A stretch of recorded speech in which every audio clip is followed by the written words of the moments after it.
තෙරුවන් සරණයි. අද මම කතා කරන්නට බලාපොරොත්තු වෙන්නේ මේ භාවනාවේ ඉදිරියට යන එක ගැන. දැන් ඔයගොල්ලෝ දන්නවා මම මේ කියලා තියෙන විදිහට දැන් අපි මේ හදන්නේ මේ භාවනාව හොඳට දියුණු කරගෙන ධ්‍යාන දක්වා යන්න. තේරෙනවද? එතකොට අපි කවුරුත් දන්නවා මූලිකවම මේ ධ්‍යානවලට යන්න මිනිස්සු පාවිච්චි කරන්නේ මේ ආනාපාන සති කියන භාවනාව. නමුත් මේ ආනාපාන සති භාවනාවට ලෙහෙසියෙන් කෙනෙකුට ඇතුල් වෙන්න බෑ. ඒක කරන්න පුළුවන්. ඒ වුණාට මේක ප්‍රතිඵල ගන්න විදියට වැඩ කරන්න බෑ. ඒකට සූදානමක් නැතුව. ඒකට හේතුව අපි තුල තියෙන සීලය, ඉන්ද්‍රිය සංවරය කියන දෙකේ තියෙන අඩුපාඩුව. ඉතින් මම දන්නවා ගොඩක් මේ ධර්මයේ හැසිරෙන්න උත්සාහ කරන කට්ටිය ඒගොල්ලන්ගේ සීලය ගොඩක් වෙලාට රැක ගන්න බලනවා. නමුත් මේ ඉන්ද්‍රිය සංවරය කියන එක බොහෝම දෙනෙකුට අඩුයි. මේ ඉන්ද්‍රිය සංවරය තමයි අපි ඇතුලේ තියෙන මේ ලෝභ, ද්වේෂ, මෝහ. ඒවා එක්කෝ පංච නීවරණ හැටියට අපි තුල නිතර අපිට කරදර කරන දෙයක් වෙලා තියෙන එක. මේක හරියට අපි ළඟ මේ කරදරකාරී දරුවෝ 5 දෙනෙක් ඉන්නවා. ඒගොල්ලෝ හැමතිස්සෙම කෑක ගහ අඬ දේවල් ඉල්ලනවා. එතකොට දෙමෝපියෙක් හැටියට මේවා ලබලා දෙන්න දෙමෝපියෝ වෙහෙස වෙනවා. එතකොට ඒකට මූලික තැනක් දීලා වැඩ කරනවා. ඇත්ත හරි දේ මොකද්ද කියලා තේරුම් ගන්නේ නැතුව. අන්න ඒ වගේ. ඒ නිසා තමයි මිනිස්සු එක එක විවිධාකාර වූ දේවල් කරන්නේ මේ ධර්මයේ කරන්න ගිහිල්ලා. ඉතින් මේ ඉන්ද්‍රිය සංවරය ඊටමත් වැදගත් ධ්‍යානයකට එන්න ඕන. එතකොට මම ඔයගොල්ලන්ට මේ භාවනා කිහිපයක් දැන් හඳුන්වලා දීලා තිනවා මේ ඉන්ද්‍රිය සංවරය හදාගන්න. හැබැයි මේ භාවනා විතරක් මදි ඉන්ද්‍රිය සංවරය හදාගන්න. ඔයගොල්ලෝ ප්‍රායෝගික ජීවිතේ ඔයගොල්ලෝ හැසිරෙන කියන කරන දේවල් ඒ ඔක්කොම තමන් පරිස්සම් කරගන්න ඕනේ. ඒවා වග බලා ගන්න ඕන වැරදි දේවල් කරන්නේ නැති වෙන්න. විශේෂයෙන්ම මේ අනවශ්‍ය දේවල් වලට හිත යොමු වීම. තේරෙනවද? ඉතින් ඒකට උදව් වෙන්න අමතරව තමයි මේ භාවනාවල් මන් දීලා තියෙන්නේ. මේ භාවනාවල් බුදුහාමුදුරුවෝ හඳුන්වලා දීලා තියෙනවා විවිධ අවස්ථාවල විවිධ පුද්ගලයන්ට. එතකොට මේ භාවනාවල් කරන හැටි මම පැහැදිලි කරලා දීලා තියෙනවා. මේකේ මූලිකවම මෛත්‍රී භාවනාව ඉතාමත්ම වැදගත් වෙනවා. ඒ භාවනාව මේ හැමෝම කරන විදිය නෙමෙයි මං වෙනස් විදිහටයි මේක කරලා තියෙන්නේ. ඒක ඔයගොල්ලන්ට ඒක බලන්න පුළුවන් නේ. ඔයගොල්ලෝ දන්නවනේ ඒක. අර සමාව දීමෙන් සමාව ගැනීමෙන් ඊට පස්සේ සියලු සත්වයන්ට නිදුක් නිරෝගී භාවය ප්‍රාර්ථනා කිරීමෙන්. එතන මම මූලික වෙලා නැහැ. මේ මට මේ නිදුක් නිරෝගී භාවය ප්‍රාර්ථනා කරන්න නෙමෙයි යොක තියෙන්නේ. හරිද? දැන් වෙන භාවනාවල ඔයගොල්ලෝ අහලා ඇති මේ තමන් ගැන ඉස්සල්ලා කරනවා. මෙතන එහෙම නෙමෙයි. මොකද මේ පැත්තට ගියොත් අපි වැරදි පාරේ යන්නේ. ඒ නිසා මම හිතනවා ඔයගොල්ලෝ හැමෝම මාව විශ්වාස කරලා මේ කියන විදිහට මේක කරයි කියලා. ඉතින් මම ඔයගලන්ට කලින් කිව්වා වගේ මම මේ භාවනා වලින් හොඳ ප්‍රතිඵල ලබලා තියෙනවා. මං අවංකයි සත්තයි මේ ඇත්ත කියන්නේ. ඔයගලන්ට ඉතින් කැමති නම් විශ්වාස කරන්න පුළුවන්. අකමැති නම් විශ්වාස නොකර ඉන්න පුළුවන්. මං ධ්‍යාන දක්වා ගිහිල්ලා තිනවා. එතකොට මං ආසයි ඔයාලටත් මේ ධ්‍යාන වලට යන පාර පෙන්වන්න. ඉතින් සමහරලාට ඔයගොල්ලන්ට මේ පළවෙනි ධ්‍යානෙ පහු කළා දෙවෙනි ධ්‍යානෙට විතර ආවන් පස්සේ මාව අවශ්‍ය වෙන එකක් නැහැ ගොඩාක් වෙලාවට. මොකද එතනින් එහාට ගොඩක් දෙනාට කරගන්න පුළුවන් එච්චර දුර ආවනම්. ඉතින් එතනට එනකන් හරි ඔයගොල්ලෝ පුළුවන් නම් කැමති නම් මේ මං කියන අවවාද පිළියද අරගෙන ඒ විදිහට වැඩ කරන්න. දැන් මේ ඉන්ද්‍රිය සංවරයට උදව් වෙන මේ භාවනා ටික තමයි මෛත්‍රී භාවනාව. එතකොට අසුභ භාවනාව, මරණානුස්සති භාවනාව, ඒ වගේ දේවල්.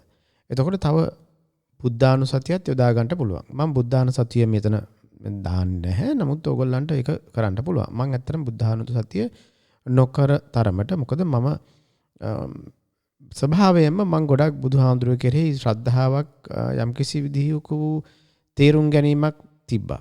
ඒ කියන්නේ මම ධර්මයේ මට තේරිච්ච නිසා යම්කිසි විදිහක ඒ නිසා මට බුද්ධානුසතියට හුඟක් හිත යොමුුනේ නැහැ. නමුත් ඉතින් ඕගොල්ලෝ දන්න බුද්ධානුසති භාවනාව කැමති නම් කරන්න පුළුවන්. ඉතින් මේ බුද්ධානුස්සතියෙන් කරන්නේ ඇත්තටම තමන්ගේ ශ්‍රද්ධාව දියුණු කර ගැනීම. මේ ශ්‍රද්ධාව නිසා තමන්ට ඇති වෙන යම් කිසි විදිහක සැක කටයුතු කාරණා මේ ධර්මයේ සම්බන්ධ ඒවා ටිකක් අඩු වෙනවා. ඉතින් මම නැවත කියනවා මේ මෛත්‍රී භාවනාව තරම් මම අගය කරන්නේ අනිත් ඒවා. හැබැයි ඒ ඔක්කොම අවශ්‍යයි. ඒවා ඒක ඒක අවස්ථාවලට අවශ්‍යයි. නමුත් මේ මෛත්‍රී භාවනාවයි මරණානුස්සතියයි අසුභයයි පුළුවන් නම් කරන්න. මේක හරිය හොඳයි. ඉතින් දැන් අපේ බලාපොරොත්තුව මේ භාවනාවලින් උදව් අරගෙන ඒ වගේම අපේ ප්‍රායෝගික ජීවිතෙත් අපි සෑහෙන ලැහැස්ති වෙලා මේ වෙනුවෙන් කැප වෙලා අපේ ඉන්ද්‍රිය සංවරය ඇති කරගන්න. ඉතින් මම ආපහු කියන්නේ ඕගොල්ලෝ දැනගන්න ඕනේ ඒක ඕගොල්ලන්ගේ යුතුයකම වගකීම. ඔයාලට මේ ධර්මය කරන්න ඕන නම් සෝතාපන්න කෙසේ වෙතත් මේ ධානයක්වත් ලබන්න ආස නම් ඒකේ රස බලන්න ආස නම් ඔය බාහිර දේවල් වලින් අයින් වෙලා තමන්ගේ ඉන්ද්‍රිය සංවරය දියුණු කරගන්න උත්සාහ කරන්න. ඉතින් සමහර අයට මේක එක දවසකින් එක රැයකින් කරන්න බෑ. ඉතින් පොඩ මේක ඇති කරගන්න බලන්න ඕන. උදාහරණයක් වශයෙන් දැන් ඔයගොල්ලෝ මත්පැන් බොන්න පුරුදු වෙලා තියෙනවා නම් දවස ගානේ බොනවා නම් මේක පොඩ අඩු කරන්න. අඩු කරලා එහෙම කරන්න. ඉන්ටර්නෙට් එකේ Facebook එකේ එක්කෝ YouTube වල අනවශ්‍ය ඕපදූප වලට නිතර යනවා නම් මේක පොඩ අඩු කරන්න. එක දවසෙන් කරන්න අමාරුයි. ඉතින් මේක මටත් වෙලා තිබ්බා. මමත් ඉස්සර හරියට මම ඉන්ටර්නෙට් එකට වෙලා හරියට ඕපදූපද අනවශ්‍ය දේවල් බල මම ඉතින් වැඩි ඕපදූප බලන්නේ නැහැ. මම දන්නවනේ සාමාන්‍යයෙන් පිරිමි කරන වෙන දේවල්නේ. ඉලෙක්ට්‍රොනික්ස් ගැජට්ස් වලට මං හරි ආසයි. ඉතින් ඒවා සම්බන්ධව මං හරියට කාලය ගත කරලා දෙනවා. කම්පියුටර්ස් ගැන, වීඩියෝස් ගැන. ඉතින් ඒ වගේ දේවල් තිබ්බා. ඉතින් මං ඒවා පොඩ අඩු කරගත්තා. ඉතින් ඕගලන්ටත් එහෙමයි. මම ඉස්සර බිව්වත් එක්ක මං නිතරම බොන්නේ ඇත්තටම. නමුත් මං සමහරලාට යාළුවොත් එක්ක එකතු වෙච්ච වෙලාවකට එක්ක මොකක් හරි ගෙදර පාටි එකක් මොනවා හරි ඕගනයිස් කරපුවාම මං ඉතින් බොනවා බීලා තිනවා. මං හුඟක් ඉස්සර නම් බීලා තිනවා මේ අත්හදා බලන්නද මොන හේතුවකටද මන්ද වැටෙන්න බීලා තිනවා. දවසක් මම බීලා හොඳටම වැටිලා මට නැගිට ගන්න බෑ. තම මගේ යාළුවෝ වට වෙලා මේ ඔක්කොම මොකද මේ කියලා බලලා මට මතකයි මං টয়ලට් එක බදාගෙන වමනේ කරා. අයියෝ මට එදා තමයි හරියට සිහිය උපන්නේ. මට කොහෙන් හරි සිහියක් උපන්නා එක වෙලාවකට මන් දිහාම බලලා මං කල්පනා කර මොකද්ද මේ කරන්නේ මේ? මට හරි මං ගැනම කලකිරීමක් ඇති වුණා. මං ඊට පස්සේ ඒක ක්‍රමයෙන් අඩු කරලා මං ඊට පස්සේ එච්චර බිව්වේම නෑ. මගේ සීමාව දැනගෙන බිව්වේ. මේ මූලික වශයෙන් මම බිව්වේ ෆන් එකට. ඒ කියන්නේ ආසයි මෙච්චර ගොඩක් බීලා බලන්න මොකද වෙන්නේ කියලා. නමුත් දැන් මම බැලුවාම මට පේනවා මාව කන්ට්‍රෝල් එකක් නැතුව යනවා කියලා. හැබැයි මට හොඳට තේරුණා මගේ අභ්‍යන්තරයේ සිහි කල්පනාවක් තිබ්බ මොකක් හරි. සමහරට මම පෙර ආත්මවලින් දිනු කරගෙන ආපු එකද දන්නේ නැහැ. බල්ලා මා දිහාම බල්ලා මට චෝදනා කරා මොකද්ද මේ කරන්නේ කියලා. ඊට පස්සේ මම නැවතුවා ඒවා. ඊට පස්සේ පුරුදුනා ටික කාලයක් ගිහිල්ලා ඔය සාදවලදී එහෙම ඉඳලා හිටලා බොන්න. ඊට පස්සේ ඒවත් නවත්තලා දැන් සම්පූර්ණ ඔක්කොම නැවත මට දැන් කාලයක් ගියන් පස්සේ මට නිකන් බලෙන් හරි බිව්වොත් එහෙම මට හරිම අප්‍රසන්න ගතියක් එනවා. අර හැංගෝවර් කියන එක එනවා හරියට හරි අමාරුයි. මම ඊට පස්සේ මේ ඔක්කොම අතහැරලා දැම්මා. ඉතින් ඔයගොල්ලන්ට පුළුවන් මේක කරන්න. ඉස්සෙල්ලා මානසික වීරියක් තියෙන්න ඕනේ. මේක ශාරීරිකව නෙමෙයි තියෙන්නේ මේ අභ්‍යන්තරයෙන්. ඉතින් මේක මානසිකව Taman තේරුම් අරගෙන බලලා පොඩ අඩු කරන්න. මේ බොන එක තරම් නෙමෙයි. මම කියන්නේ මේ හැම ඇබ්බැහි වීමක්ම. තේරෙනවද? දැන් ඔයගොල්ලෝ හරියට මේකට සීමා වෙලා ඉනවනම් මේ ගෙදර ටෙලිවිෂන් දාන්න අවශ්‍ය නැහැ. දැන් අපේ ගෙදර ටෙලිවිෂන් එක මම බලපු කාලයක් මතක නැහැ. හැබැයි මේ ළඟදී ඉඳන් බලන්න පටන් ගත්තා මේ COVID-19 මේ ප්‍රශ්න නිසා. ඉතින් උදේට නිවුස් පොඩ්ඩක් බලනවා මොකද ලෝකෙ වෙන්නේ කියන එක. ඒ අරෙන්ද කිසිම ඔය ටෙලි ඩ්‍රාමා සනම්මනම් කිසි දෙයක් ඒව බලන්නේ නැහැ. ඉඳලා හිටලා නිවුස් පොඩ්ඩක් බලනවා මොකද වෙන්නේ කියලා. ඒ අරෙන්ද එහෙම නැහැ. ඉතින් මේවා තමයි මේ ප්‍රශ්න අපිට තියෙනවා. විශේෂයෙන්ම ගිහිගේ ඉන්නකොට මේ ප්‍රශ්න. දැන් කාලේ නම් ගිහිගේ නෙමෙයි පන්සලේ ඉන්න කට්ටියටත් මේ මොබයිල් ෆෝන්ස් තියෙනවා, ටෙලිවිෂන් තියෙනවා, ස්මාර්ට් ෆෝන් වලින් ඔක්කොම විකාර කරනවා ඉතින් කට්ටිය. මම ඉතින් ඒ අයට චෝදනා කරනවා නෙමෙයි. ඒක තමයි දැන් ලෝකේ යන ක්‍රමය ට්‍රෙන්ඩ් එක. ඉතින් හරි අමාරුයි.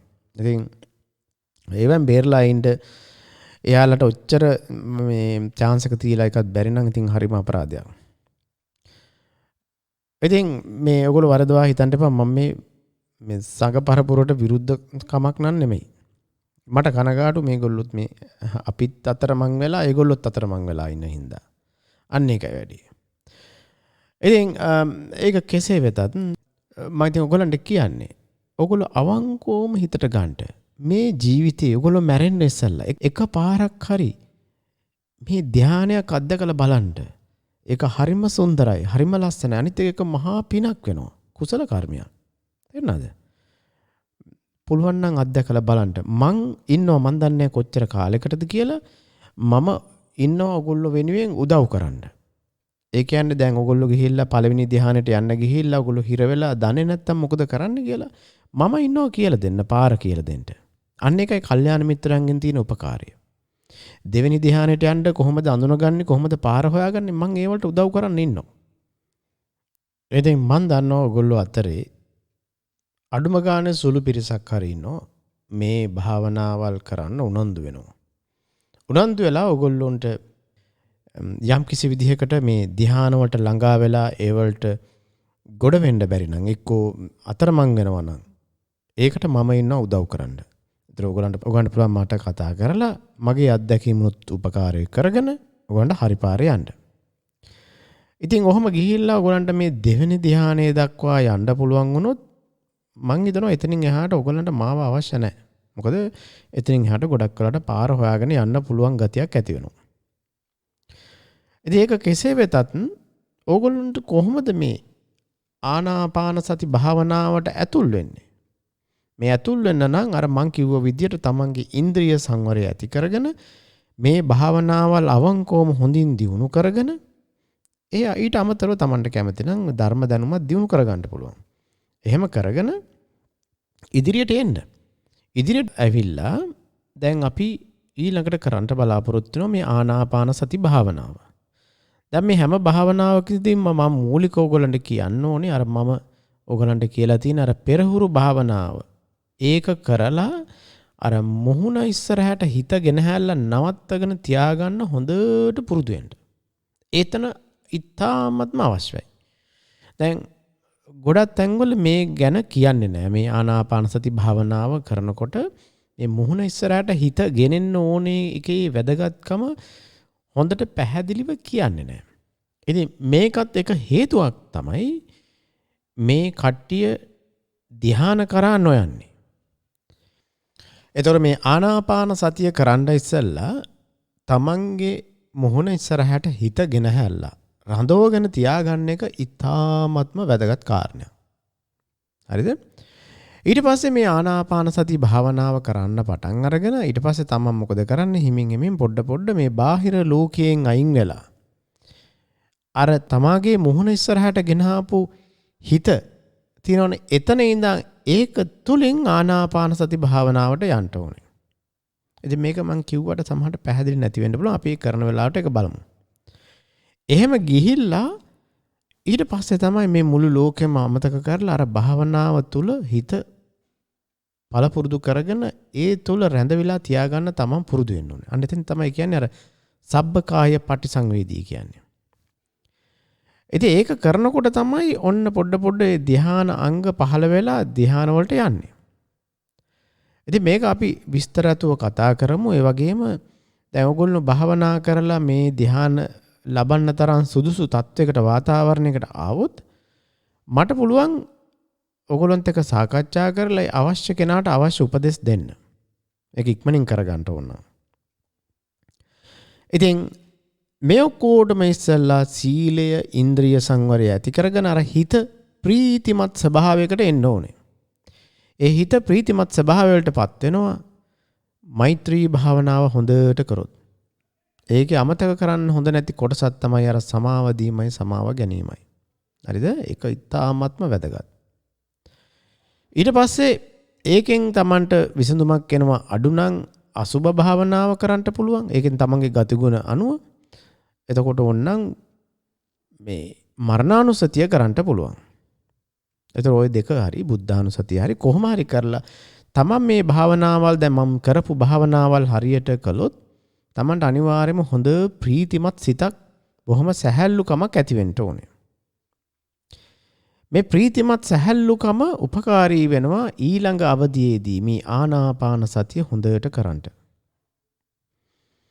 ඊට පස්සේ මේ භාවනාවල් දියුණු වුණාම ඔයාලට පුළුවන් වෙනවා මේ ප්‍රීතිය සතුට මේ ඇඟේ තියෙන සැනසීම ඇඟට දැනෙන මේ සුව පහසුව බලයෙන් වගේ ඇති කරගන්නත් පුළුවන්. ඒකට ඒ දක්ෂතාවය Taman දියුණු කරගත්තොත් විතරයි. ඒතොර එහෙම දියුණු කරගත්ත කෙනෙකුට මේ ෂණයෙන් ධානයට එන්න පුළුවන්. ඒක ගැනත් මට කියලා දෙන්න පුළුවන්. ඉතින් මේ කොයික කරන්නත් ඉස්සෙල්ලා තමන්ගේ අදිස්ථානයක් උනන්දුවක් තියෙන්න ඕනේ මම මේක කොහොම හරි කරනවා කියලා. ඊට පස්සේ ඒකට ඒ කැපවීම තියාගන්න ඕනේ. ඒ විතරක් නෙමෙයි ඕගොල්ලෝ මා කෙරේ යම්කිසි විශ්වාසයක් ඇති කරගන්න ඕනේ. අඩුම ගානේ දැනට උත්සාහ කරලා බලන්න. ඕගොල්ලොන්ට හොඳට උත්සාහ කරලා හැබැයි මං කියන විදියට හරියට උත්සාහ කරලා ධානයක් ලැබුණ නැත්නම් ඒක හරි පුදුමයි. අපිට ඒ ගැන කතා කරන්න පුළුවන්. හැබැයි ඕගොල්ලෝ මං කියන අවවාද පිළිපදින්න නැතුව Tamanට ඕන දේ කරලා මේ භාවනාව එහෙම මෙහෙම කරලා දැන් මට ධාන නැහැ කිව්වට ඒක මට කරන්න දෙයක් නැහැ එහෙම. මං ඒ ගැන කිසි වගකීමක් ගන්නෙ නැහැ. තේරෙනවද? ඉතින් මං කියවනේ මේක අවංකවම කැප වෙලා මේ ධර්මය ගැන යම්කිසි විශාල බලාපොරොත්තුවක් ඇති කරගෙන කරන කෙනෙකුට තමයි කරන්න පුළුවන්. ඒ නිසා මේ නිකන් හොරට ඉඳලා නිකන් හරියට මහන්සි වෙන්නේ නැතුව ප්‍රතිඵල බලාපොරොත්තු වෙන්න එපා. ඉතින් දැන් ඊට අමතරව මම තව දෙයක් මතක් කරන්න ඕන දෙයක් තමයි මම මේ නිතරම මට මුණ ගැහෙනවා මේ ලෝකෙ පුරා මේ විශේෂයෙන්ම ලංකාවේ ගොඩාක් තියෙනවා බොරු බණ. හරි මම මේ කාටවත් විවේචනය කරන්න නෙමෙයි මම ඔයගලන්ට කියන්නේ පරිස්සම් වෙන්න. බොරු බණ තියෙනවා විවිධාකාර තැන්වල විවිධාකාර විදියට. දැන් මේකෙන් මිදෙන්න හොඳම ක්‍රමය තමයි තමන්ගේ ප්‍රඥාව පාවිච්චි කරන්න. ගලපලා බලන්න. දැන් ඔයගොල්ලෝ මාව වුණත් විශ්වාස කරන්න ඕනේ නැහැ. මාව වුණත් මම මේ කියන්නේ ඇත්තද බොරුද කියලා බලන්න. දැන් මම කියන දෙයක් තියෙනවා ගලපලා බලන්න. ඔයගොල්ලෝගේ බුද්ධියට ප්‍රඥාවට යම්කිසි දැනීමක් තියෙනවා ඒවා ගලපලා බලන්න. තේරෙනවද? ගලපලා බලලා මේ තේරුම් ගන්න බලන්න මේ කියන එකේ සත්‍යක් සාධාරණයක් තියනවද කියලා. ඉතින් සමහර අයට මේක හරි අමාරුයි. හැබැයි ඉතින් මං ඔයාලට සාමාන්‍යයෙන් කියන්නේ ඔයගොල්ලන්ට පුළුවන් නම් අර වහරක බණ එතකොට වලස් මුල්ලේ බණ එතකොට තව කට්ටිය ඉන්නවා අර රහත් වෙච්ච කට්ටිය රහත් වෙච්ච කිසි කෙනෙක් ඔය ලංකාවේ දැනට ඔය ඉන්නවනේ දැන් රහත් කියලා. ඒ කිසි කෙනෙකුගේ බණ මම නම් අනුමත කරන්නේ නැහැ. ඒවා ධර්මයේ විකෘති කරලා තියෙන්නේ. ඔයගොල්ලෝ මං කියන ඒවා අහුවනම් ගණ තේරෙනවා මම මොකද්ද කියන්නේ කියලා. ඉතින් ඔයගොල්ලෝ හිතනවා නම් ඒක ඇත්තයි මමයි බොරු කියලා. ඉතින් ඒක ඔයගොල්ලෝ ඒක තීරණය කරන්න. තේරෙනවද? මට කියන්න පුළුවන් මගේ ඔපිනියන් එක මෙතන. වහරක බණ වලස් මුල්ලේ බණ ඒ වගේම කිසිම රහතෙකුගේ බණ ඔය දැනට ලංකාවේ ඉන්නවනේ රහතු කියලා. ඒවා ඒ කිසි බණක් විශ්වාස කරන්න එපා. මං ඔයාලට බණ අහන්න ඕන නම් මං එකම කෙනා මට යෝජනා කරන්න පුළුවන් කිරිබජ්ජර ඥානানন্দ හාමුදුරුවෝ. හැබැයි වැඩේ තියෙන්නේ මේ හාමුදුරුවන්ගේ ලෝකෙටම දෙස්තිය තියා බණ කියන්නේ. ඉතින් ඒක ඕගොල්ලෝ ඒක විසලා දරාගෙන පුළුවන් නම් ඒ කොටස අයින් කරලා ඒ බණ අහන්න. ඒ හාමුදුරුවෝ ලෝකෙට ලොකු සේවයක් කරන්නේ. ඒ වුණාට අවාසනාවකට ඒ හාමුදුරුවොත් නොමග ගිහිල්ලා හරියට. ඒ හාමුදුරුවොත් මේ ජාතිය රකින්න ඒ වගේ වැඩ කරනවා ඒ බණ කියන්නේ නැතුව. ඉතින් ඒක ඊට පස්සේ තව කෙනෙක් මට කියන්න පුළුවන් නව ශ්‍රීලාන්තයේ ඉඳන් අර අභිධර්මයේ හැම ගොඩක් කලාවට කරන හාමුදුරුවෝ කෙනෙක් ඉන්නවා වැලිමඩ ජිනාලංකාර හාමුදුරුවෝ. හරිද? ඒ හාමුදුරුවන්ගේ බණ තියෙනවා ඉන්ටර්නෙට් එකේ අහලා බලන්න අභිධර්මයේ ගැන හොඳ දේවල් තියෙනවා. ඒ ඇරෙන්න මම දන්නේ අනිත් අයගේ බණ මම වැඩි අහලා නැහැ. අනිත් එක මේ මට යෝජනා කරන්න පුළුවන් නම් මේගොල්ලන්ව තමයි මට යෝජනා කරන්න පුළුවන්. ඕගලන්ට සාමාන්‍යයෙන් මේ දේවල් බුද්ධියෙන් ගලපලා බලලා විද්‍යාත්මකව බලලා එහෙම කරන්න කැමති කට්ටිය ඉන්නවනම් මගේ කතා තියෙනවා හුඟක්. පටිච්ච සමුප්පාදය ගැන, පංච උපාදානස්කන්ධය ගැන, මේ ලෝකය ගැන දේවල් සාමාන්‍යයෙන් ගොඩක් දේවල් තියෙනවා. ඕගොල්ලෝ අන්න ඒවා අහලා බලන්න. ඉතින් මම මාව උලුප්ප ගන්න හදන්නේ නැහැ මෙතන. කියන්නේ උස්සලා තියන්න. ඔයක ඔයාලගේ නිදහස. හැබැයි මම දන්නවා මං කතා කරපු දේවල් එහෙමයි හොඳ දේවල් තියෙනවා කියන එක. මං ඒක මොකද හිතලා බලලා කතා කරලා තින්නේ. හැබැයි මගේ හුඟක් පරණ වීඩියෝස් තියෙනවා සමහරවිට ඒවල පොඩ්ඩක් මගේ අදහස් ඒවලට වැඩිය වෙනස් වෙලා ඇති ඉදිරියට. මොකද මං ධර්ම දැනුම වැඩි වෙනකොට මං ඒ සම්බන්ධව ගලපලා තීරුම් ගන්නකොට මං ටිකක් ඒවා ගැඹුරින් පේන්න ගත්තාම මං චුට්ටක් වෙනස් කරන්න සිදුවෙච්ච ඒවා ඇති. එහෙම වුණොත් මගෙන් ඕන ප්‍රශ්නයක් අහන්න. හරිද? හරි. එහෙනම් බණ අහනකොට එහෙමයි. ඉතින් මම මේ කතාව හුඟක් දිග්ගස්සන්න කැමති නැහැ. නමුත් මම කෙටියෙන් කියන්නේ ඕගොල්ලන්ගේ අවංක කැපවීම මේකට අවශ්‍යයි. ඒ අවංක කැපවීමෙන් මං කියන දේ හරියට කරනවා නම් මම පොරොන්දු වෙනවා ඕගොල්ලන්ට මේ ධ්‍යානයක් ගන්න පුළුවන් කියන එක. ඒක ඒ අවශ්‍ය විදිහට මහන්සි වුණොත්. ඒතර මම පොරොන්දු වෙනවා මං ඉන්නවා ඕගොල්ලන්ට උදව්වට. විශේෂයෙන්ම මේ ධ්‍යාන ලබන අවධියේදී. මොකද මම මේක කරන්න ගිහිල්ලා මං ගාව කාලයක් ගියා මට දියුණු කරගන්න. මොකද ඒ අත්දැකීම් ලැබපු අය හරීම අඩුයි. හරීම දුර්ලභයි. මිනිස්සු කතා කරනකොට කියනවා මට මෙහෙම මේක දෙන්නවා මේක දන්නවා කියලා. නමුත් ඔයාලා ඇත්තට මේක ඒ ගැන හොයනකොට තේරෙනවා ඒගොල්ලෝ දන්නේ නැහැ ඒක ගැන කියලා. ඉතින් පොත්පත් තියෙනවා බොහොම සීමා සහිතයි. ඉතින් මම කලින් ඔයගලන්ට යෝජනා කරලා තියෙනවා මේ පොත්පත් කිහිපයක්. ඊළඟට බණ අහනවා නම් වෙන කෙනෙක් මම තව කෙනෙක් යෝජනා කරනවා ඉංග්‍රීසියෙන් බණ අහනවා නම් ආයා කේමා තෙරණිය. එයා ලංකාවේ ඉඳලා ලංකාවෙන් මේ ධර්මය අවබෝධ කරගෙන එයා මේ ජර්මනියට ගියේ ජර්මන් ජාතික කාන්තාවක්. එයාගේ ඉංග්‍රීසියෙන් කරපු බණ තියෙනවා. ඒ කියන්නේ භාවනාවට විශේෂයෙන් එයා කැප කරලා තියෙන හැම දෙයක්ම dhammaseed.org කියන එකේ. ඒකේ තියෙනවා ආයා කේමාගේ බණ. ඒ බණ කියන්නේ එයාගේ තියෙන්නේ මේ භාවනා සම්බන්ධව පමණයි. ඉතින් ඔයාලට මේ මං කියන එකට එච්චර ආසාවක් නැත්තම් ඔයාලට පුළුවන් ඒ තෙරණියගේ බණ අහන්න. එයා ජෙනුවින් මේ ඇත්ත කෙනෙක්. හොර රහතුන් නෙමෙයි. හරි? එයා මේ ඔයා එයාගේ ගැන දන්නවා නම් ඔයගොල්ලෝ දන්නවා එයා කවුද කියන එක. ඉතින් මම පුළුවන් නම් ඒ සම්බන්ධ ඒකේ ලින්ක් එකක් දාන්නම් පල්ලෙහා. හරිද? ඉතින් කරුණා කරලා මේකට කැප වෙන්න. මේක සීරියස් ගන්න වැඩි. මේක කරලා බලන්න. තේරෙනවද? මාව දැනට විශ්වාස කරලා මේ පාරේ යන්න. අපි දැන් එහෙනම් ඊළඟට කරන්න බලාපොරොත්තු වෙන්නේ ආනාපාන සති භාවනාව. මම මූලිකවම ඉදිරිපත් කරන්නම් මේ ආනාපාන සති භාවනා සූත්‍රයේ තියෙන විස්තරයක්. ඒකට මට සතිපට්ඨාන සූත්‍රයේ තියෙන විස්තරයත් එකතු කරගන්න පුළුවන්. ඒ දෙකම එක වගේ. ඊට පස්සේ මට පුළුවන් ඔයාලට මේ භාවනාව කරන හැටි පිළිවෙලට කියලා දෙන්න. දැන් මේකත් මම ගයිඩඩ් මෙඩිටේෂන් එකකට කරන්න බලාපොරොත්තු වෙන්නේ නැහැ. හේතුව දැන් ඔයාලට තියෙනවා අර පෙරහුරු භාවනාව මම මේ විදිහට කරපු එක. දැන් ඔයාලට පුළුවන් ඒක හරව ගන්න ඒ පැත්තට. තේරෙනවද? දැන් ඔයාලා බබාලා නෙමෙයි පොඩි ළමයි නෙමෙයි. දැන් ඔයාලට තේරෙනවනේ. එතකොට ඔයාලට අර කරන ක්‍රමයේ දැන් එක සැරයක් කරානේ. ඉතින් ඕක අර අතින් අල්ලා අකුරු ලියවනවා වගේ කරන්න අවශ්‍ය නැහැ. ඔයගොල්ලෝ ඊට වැඩිය දියුණු තත්වයක ඉන්න ඕනේ. ඉතින් ඒ නිසා මේ මං කියන දේ අහලා මේ භාවනාව කරන්න පුරුදු වෙන්න. මට අවස්ථාවක් තිබ්බොත් මම මේක ගයිඩඩ් මෙඩිටේෂන් එකක් හැටියට කරන්න ඉඩ තියෙනවා. ඒක මට පොරොන්දු වෙන්න බෑ දැනට. ඉතින් ඔයගොල්ලෝ ඒකට උනන්දු වෙලා වැඩ කරොත් විතරයි මටත් උනන්දුවක් ඇති වෙන්නේ ඒකට උදව් කරන්න. තේරෙනවද? එහෙම නැත්නම් මං ඒ සම්බන්ධව වැඩි උනන්දු වෙන්නේ නැහැ. දැන් මතක තියාගන්න මේ භාවනාව හරියට කරන්න බෑ අර අතීතයේ අපි මීට කලින් කරපු භාවනාවල් හරියට කරන්නේ නැතුව. ඒ භාවනාවල් හරියට කරලා හිතේ සමාධියක්, ප්‍රීතියක්, සැනසීමක් ඇති වෙනවා නම් ඔයාලට පුළුවන් ඒ ප්‍රීතිය සැනසීමත් එක්ක ආනාපාන සති භාවනාව පටන් ගන්න. ඉතින් කෙනෙකුට ආසනම් මේක කෙලින්ම පටන් ගන්න කරලා බලන්න පුළුවන්. එහෙම නැත්නම් මේකේ හොඳම ප්‍රතිඵල ගන්න ඕන නම් අර මං ඉහත කීව භාවනාවලින් ඒ කියන්නේ මෛත්‍රී භාවනාව, අසුභ භාවනාව, මරණානුසුති භාවනාව ඒ වගේ භාවනාවලින් හොඳට හිතේ ප්‍රීතිය උපද වෙනකන් සැනසීම ඇති වෙනකන් කරලා ඊට පස්සේ ආනාපාන සති භාවනාවට ආවහම එතන ඉඳන් ඊටමත් පහසුවෙන් මේක අරගෙන යන්න පුළුවන් ඉස්සරහට. තේරෙනවද? ඉතින් ඔයාලා මතක තියාගන්න අර ඉහත කී භාවනාවලිනුත් පළවෙනි ධ්‍යානෙට එන්න පුළුවන්. මොකද විතක්ක ਵਿਚාර තියනකන් අපිට හිතන්න පුළුවන්. ඊට පස්සේ ඒක තව දියුණු කරන්න පුළුවන්.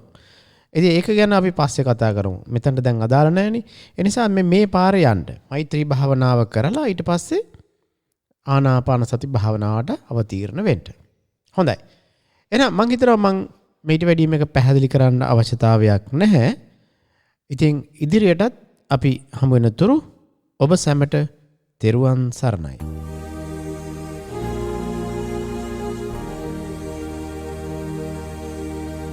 බුද්ධ ධර්මය අවබෝධ කරත්වා පංචශීලය සැවොම රකිත්වා කිසිවෙක් කිසිවෙකුට වෛර නොකරත්වා දැහැමින් සාමයෙන් ලෝකය පවතිවා